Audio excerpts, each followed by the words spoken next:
Welcome to The Explainer. Today we're diving into a huge question. Could our classrooms actually hold the key to building a more sustainable future for our planet? So let's just get right to it. Can our schools really help save the planet? It's a big question, but the answer might just lie in this really powerful idea called green education.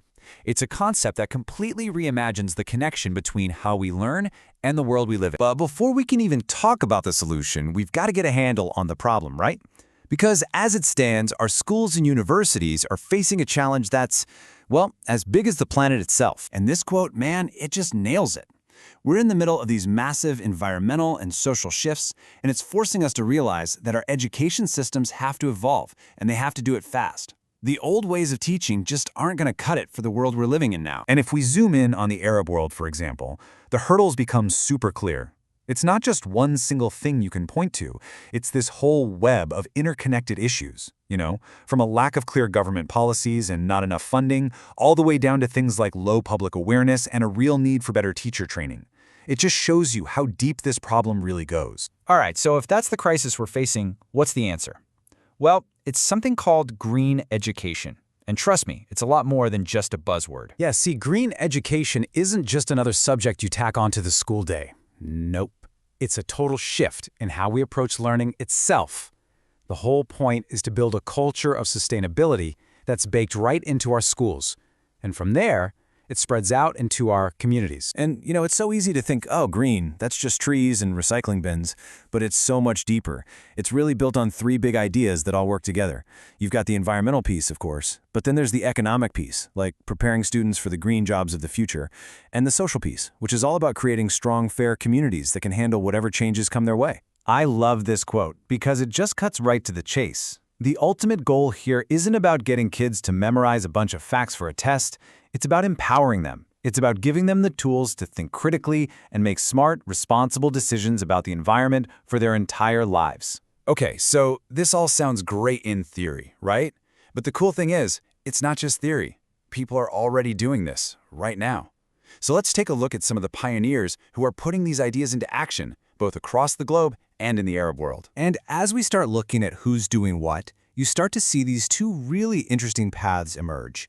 You've got these well-established, large-scale programs in some parts of the world, and then you have these really exciting, ground-up initiatives starting to take root in the Arab world. And this chart lays it out perfectly. On one side, you've got the global leaders, countries like the US, Sweden, Japan, with these really mature green school programs that are heavily into using advanced tech. But then on the other hand, you have these incredible trailblazers in places like the UAE, Saudi Arabia, and Egypt.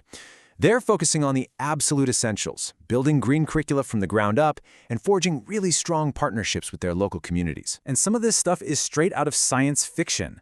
I mean, think about it. If you're a student in Australia, you're not just reading about climate change in a textbook. You're putting on a VR headset and literally seeing the impacts for yourself in this immersive world. Now that is how you make a concept stick. So by looking at what these pioneers are doing, both globally and locally, we can actually start to piece together a real actionable blueprint for how Arab cities can really push their own green education plans forward. And that's the crucial part, right? This isn't just a wish list of nice ideas. It's a structured four-pillar strategy. It's a plan designed for real-world action that can create real, lasting change. So let's break down these four pillars. First, it all starts in the classroom with green curricula. Then, you look at the school building itself, making it sustainable with things like solar power and water recycling. Next, and this is huge, you bring in the whole community through partnerships.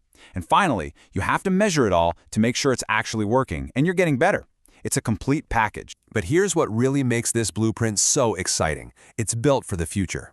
We're talking about plugging in some seriously cool tech from the fourth industrial revolution, using AI to tailor lessons to each student, using VR and AR to create those mind-blowing immersive experiences, and using digital platforms to connect everyone. All right, so where does all of this leave us? Let's tie it all together and really focus on the key takeaways, the most critical things that need to happen to build this green future one classroom at a time. When you boil it all down, all these recommendations point to one big, powerful idea: integration. It means weaving sustainability into the very fabric of education. So it's not just in science class, it's in every class. It's not just in the lesson plans, it's in the school buildings themselves. It's about empowering everyone, from the teachers who need training to the entire community to be a part of the solution. And that really brings us to a final, pretty profound question to think about. With all the incredibly complex problems our world is up against, is it possible that the single most powerful tool for change we have begins right there in the classroom? Thanks for joining The Explainer.